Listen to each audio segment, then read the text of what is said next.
Baiklah, Oda, kita kembali lagi dalam rancangan Rampai Pagi edisinya 7 hari bulan Januari 2025 Masihi. Kita kembali dengan segmen yang akan kita bawakan bersama dengan Auda, segmen wawancara mengenai rekonstruksi prospek komuniti sastra.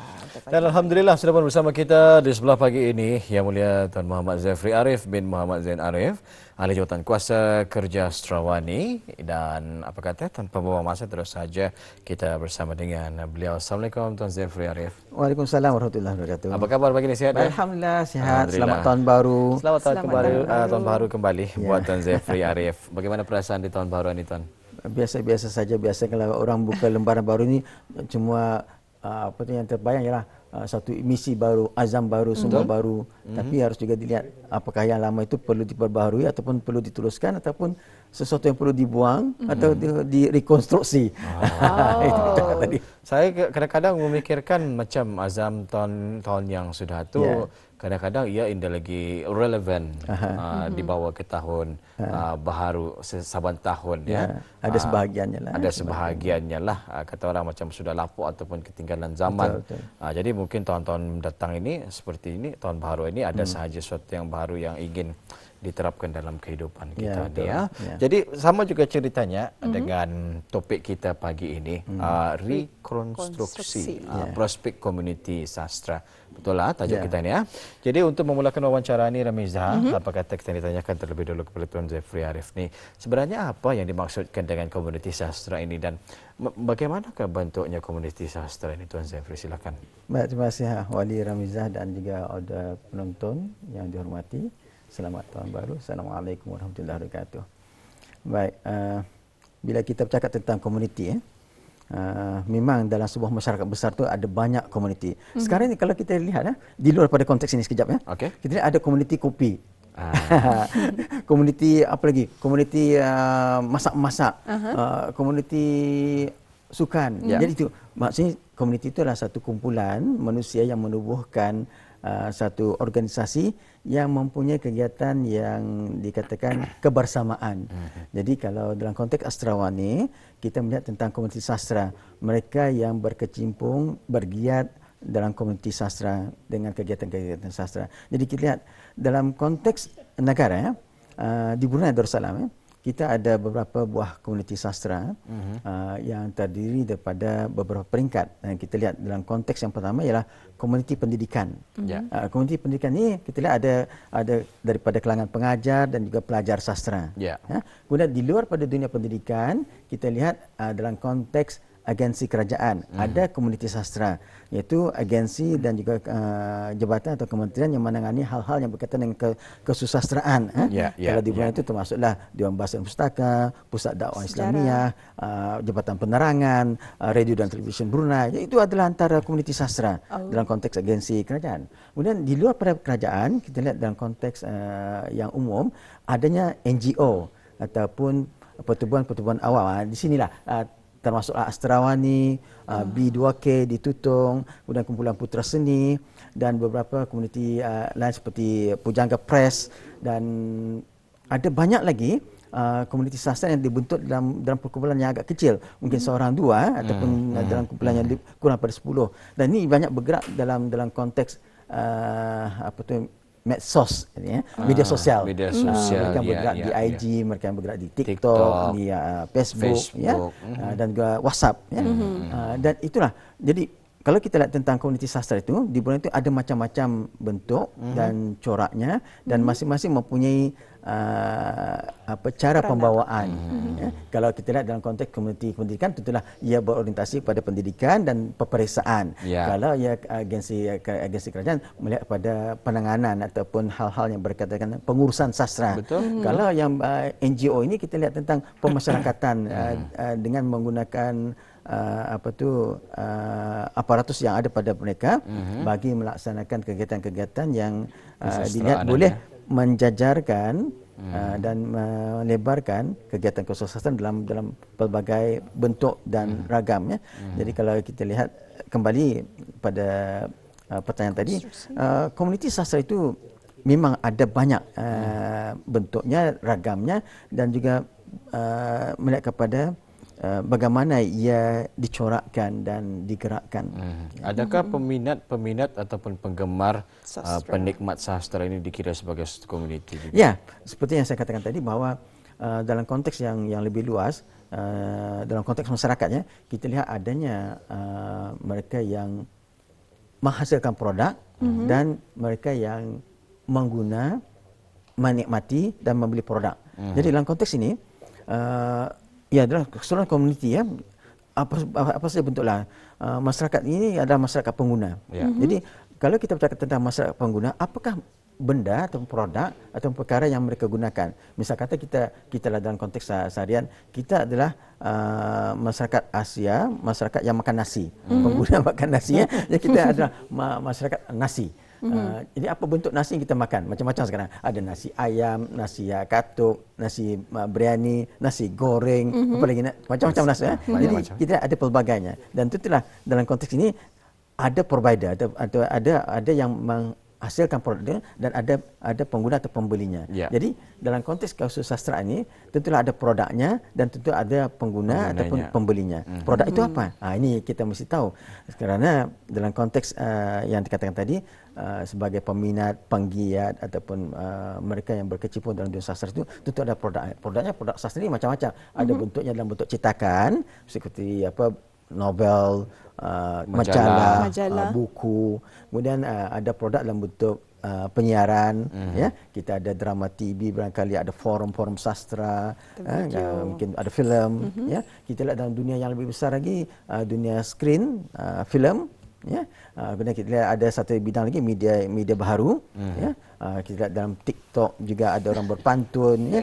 Dalam Facebook barangkali ada orang menyiarkan sajaknya, di IG ada orang menyiarkan barangkali syairnya. Jadi itu produk-produk yang kita lihat yang ada dalam dunia sastra yang dipaparkan dalam pelbagai media dan dapat digunakan oleh masyarakat banyak dengan cara tersendiri. Mungkin ada secara percuma, mungkin ada secara berbayar atau secara berlanggan, ya, jadi macam-macam. Jadi kita lihat di sini bahawa apa yang dikatakan tadi itu sangat benar ya. Bila kita bercakap tentang komunitas sastra itu tidak hanya pada satu kelompok, tapi ya sebenarnya mempunyai kelompok yang besar dan setiap kelompok ini perlu ada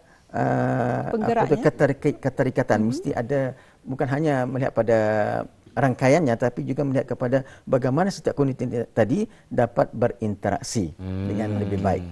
Kira macam give and take, betul? Ya, betul. Give and take. Ada yang mengajar, ada yang belajar. Betul. Kerana kita ingin mengaitkan sini dengan hukum ekonomi. Hukum ekonomi itu katanya ada supply and demand. Ya. Ada maksudnya ada yang mengguna, ada permintaan dan juga ada penawaran ya, penawaran dan permintaan. Jadi kalau ada misal kata penulis, siapa yang akan membaca tulisannya? Kalau ada orang suka berpantun, di mana dia dapat mendapatkan khidmat pantun? Dengar radio kah, buka TV kah, baca buku kah, lihat majalah kan, jadi macam-macam. Jadi itu satu perkara yang sangat penting ya dalam konteks komuniti sastra dan juga komunikasi sastra. Luas sekali dan juga sangat besar ya skop besar sebetulnya komuniti sastra yang ada di negara Brunei Darussalam ini. Jadi apa yang menariknya juga kita ingin mengetahui bagaimana sebetulnya komuniti sastra ini akan berinteraksi dengan sebuah masyarakat yang agak besar. Ini keterkaitan dengan apa yang saya katakan sebentar tadi, iaitu setiap komuniti tadi harus mempunyai interaksi. Ya, misal kata dalam konteks Brunei sendiri, Asrawani tidak hanya melihat kepada kegiatan dalam kelompok, tapi juga berhubung dan juga bekerjasama dengan pelbagai agensi dan juga komuniti yang lain, termasuklah agensi kerajaan seperti Dewan Bahasa dan Pustaka, Pusat Dakwah Islamiah, penerangan dengan RTB dan Pusat Sejarahnya. Jadi itu adalah interaksi. Ya. Dengan komuniti yang lain juga kita bekerjasama dengan B2K, Kumpulan Putra Seni dan juga beberapa NGO yang lainnya yang ada di Brunei. Dan itu dalam konteks Brunei. Okey, bagaimana halnya dengan luar negara? Kita juga menghubungkan atau menjalinkan kesepahaman dan juga hubungan kerjasama dengan pelbagai agensi sama ada di peringkat kerajaan maupun di peringkat NGO. Ya, NGO awam. Dengan komuniti sastra yang ada. Contohnya kalau di Malaysia kita sering berhubung dengan GAPENA, itu Gabungan Penulis Nasional Malaysia. Ya. Dan di bawah itu ada banyak lagi persatuan-persatuan penulis, misal kata Perwila di Labuan, Putra di Miri, Perkasa di Kuching, Bahasa di Sabah, Kota Kinabalu, dengan Pena di Kuala Lumpur, banyak lagi. Di Singapura saya kata kita berhubung dengan Asas 50. Asas 50 itu ada satu kumpulan yang sangat kuat yang sudah terhubungkan pada tahun 50-an ya. Kemudian di Indonesia kita berhubung dengan pelbagai agensi dan juga badan penulis atau komuniti penulis. Misal kata kita berhubung dengan komuniti sastra di Kalimantan, di Pontianak, di Jakarta, di Sumatera dan itulah. Dan di luar daripada perspektif Tenggara. Asia, kita juga berhubung dengan komuniti sastra antarabangsa, ya, yang dilihat dalam konteks yang lebih besar. Misalnya kata kita berhubung dengan World Poet Organization, ya, dengan persatuan penulis antarabangsa, dan ini merupakan satu perkara yang sangat penting ya, kerana dengan adanya hubungan antarabangsa ini kita akan dapat menyerlahkan produk-produk kita dan juga dapat menyalahkan penulis-penulis kita di peringkat antarabangsa. Dengan demikian kita juga dalam konteks yang sekarang orang kata global village, ya, perkembangan global, kita juga tidak tertinggal. Maksudnya kita juga ada penulis yang hebat, kita juga ada karya yang besar, kita juga ada ide-ide yang ke depan, dan itu yang perlu kita tengahkan dan dapat dibaca oleh masyarakat dunia, ya, dalam suatu kerangka kegiatan kesusastraan yang lebih besar. Jadi interaksi itu penting, ya. Jadi selain pada itu kita lihat seperti yang saya katakan tadi, apabila kita melangsungkan komunikasi sastra, perlunya ada tiga komponen yang besar, ya. Satu yang dikatakan sumber ini katalah Astrawani, ya. Kemudian kita perlu ada media. Media ini siapa? Media ini mungkin dalam bentuk cetakan, bentuk penyiaran, bentuk skrin dan media sosial, dan kita harus ada sasarannya, penggunanya siapa. Jadi kalau kita kata penulis kita Brunei ingin membuat sebuah novel, novelnya tentang barangkali tentang Brunei, pembacanya tentulah pembaca yang meminati tentang Brunei, barangkali tentang sejarah Brunei, ya, tentang ekonomi Brunei, tentang budaya Brunei, jadi macam-macam. Jadi itulah yang perlu kita lihat dalam satu landscape yang besar, bahwa ini perlu satu kepahaman baru bahawa apa yang sedia ada itu bukanlah maksudnya perlu dirombak semuanya, tetapi kita perlu merekonstruksi, ya, kita menyusun kembali di manakah komponen-komponen yang boleh kita angkat dan di manakah kita boleh berada pada suatu tahap yang lebih baik, lebih jauh dan tinggi dan juga cemerlang. Jadi kita lihat bahawa setiap apa yang kita katakan tadi, komponen-komponen yang kita katakan tadi, sama ada komunitinya, interaksinya dan hubungan yang ada itu perlu ada satu rekonstruksi, perlu ada satu review, agar kita dapat lebih ke depan dan juga dapat menghadapi cabaran-cabaran semasa. Betul sekali, ya. Saya rasa perhubungan itu adalah sangat penting, ya, apatah lagi di kalangan komuniti sastra di rantau kita ini, ya, dan juga di peringkat antarabangsa. Kalau Indah masakan mereka tahu kita ini wujud, apatah lagi berperanan dalam sama-sama mempertahankan sastra ini tadi.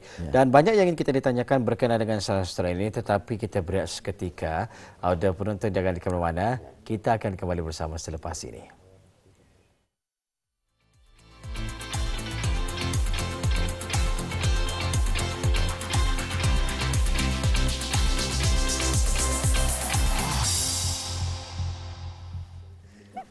Baik, alhamdulillah kita kembali bersama dalam rancangan Rampai Pagi. Panjang lebar tadi kita bercerita bersama dengan Yang Mulia Muhammad Zafri Arif, bincang-bincang sedikitlah, ya, berkenaan dengan komuniti sastra ini. Ingin kita tanyakan seterusnya ini, macam mana komuniti sastra ini berperanan dalam perkembangan sastra? Baik, ini satu perkara yang sangat penting, ya. Kerana kalau kita dalam berada dalam sebuah komuniti, dalam sebuah masyarakat, dalam hukum sosiologi katanya, setiap individu itu mempunyai peranan, dan juga apabila masyarakat itu akan terbentuk apabila adanya lebih daripada 2 orang. Jadi itu sudah jadi satu komuniti. Ada 2 orang sudah jadi satu komuniti. Saya kata saya dan Wali ingin menjadi komuniti Rampai Pagi. Komuniti Rampai Pagi. Kayak itu. Sebagai contohlah. Sudah. Jadi bagaimana berperanan? Kita lihat kembali dalam konteks sastra. setiap komuniti tadi. Sebagai pelajar, contohnya sebagai pelajar, apakah peranan kita dalam konteks kesusastraan? Tentulah mengikuti dan memahami silibus pembelajaran. Kita tahu tentang subjek-subjek yang diajar. Sebagai pengajar macam mana? Kita faham bagaimana cara mengajar yang terbaik agar pelajar ini dapat memahami apa yang diajarkan sastra dengan baik. Jadi itu maksud peranan penting. Pada asasnya kita tahu tanggungjawab kita sebagai apa.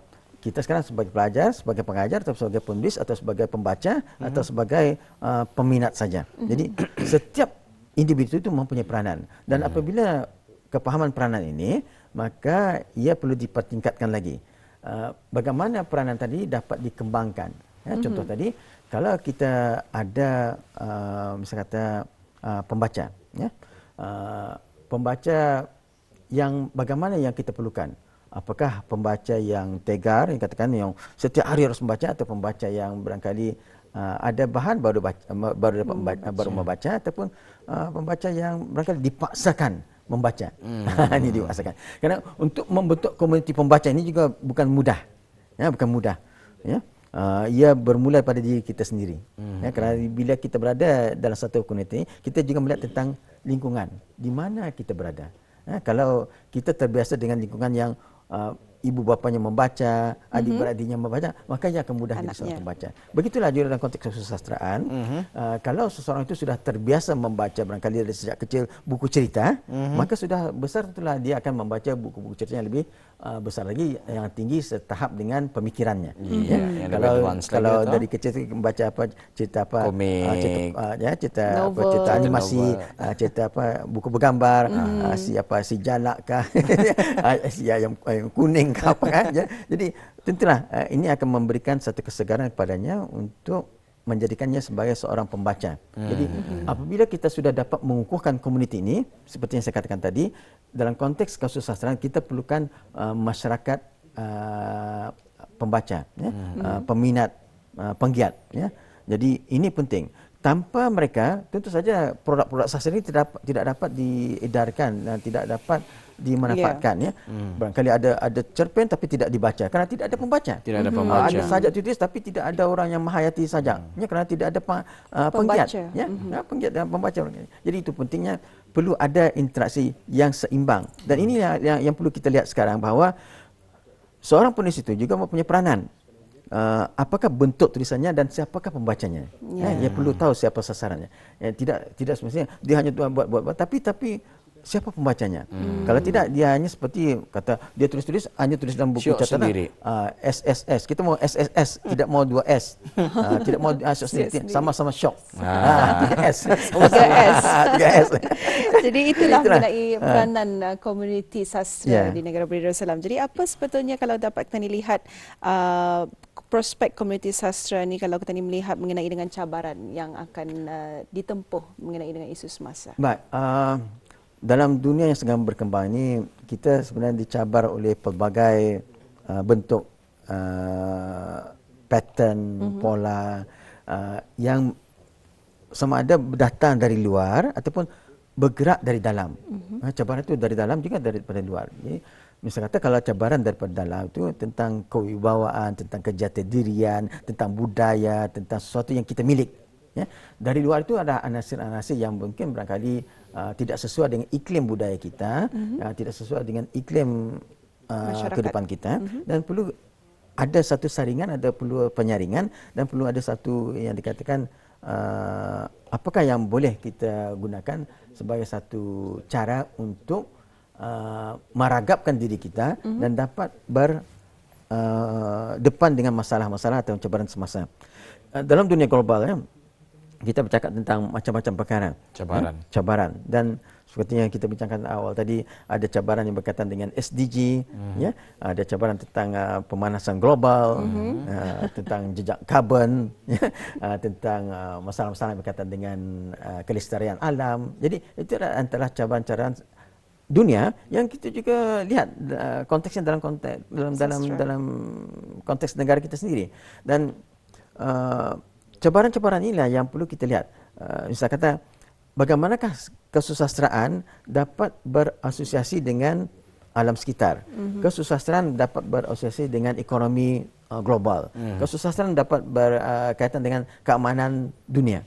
Ya, jadi inilah perkara-perkara yang boleh kita lihat. Misalnya kata, apakah ada prospek yang boleh kita lakukan dalam penghasilan karya-karya sastra yang dapat digunakan sebagai satu jambatan muhibah, jambatan yang membentuk diplomasi sosial, diplomasi budaya, diplomasi ekonomi, diplomasi agama dan sebagainya. Jadi kita lihat perkara-perkara ini sangat penting ya, dan inilah yang kita kata kita perlu ada satu rekonstruksi dari segi pemikiran, dari segi cara, dari segi bagaimana komuniti itu dapat bergerak di antara satu platform dengan platform yang lain ataupun bergerak dengan komuniti yang lain dalam platform yang sama.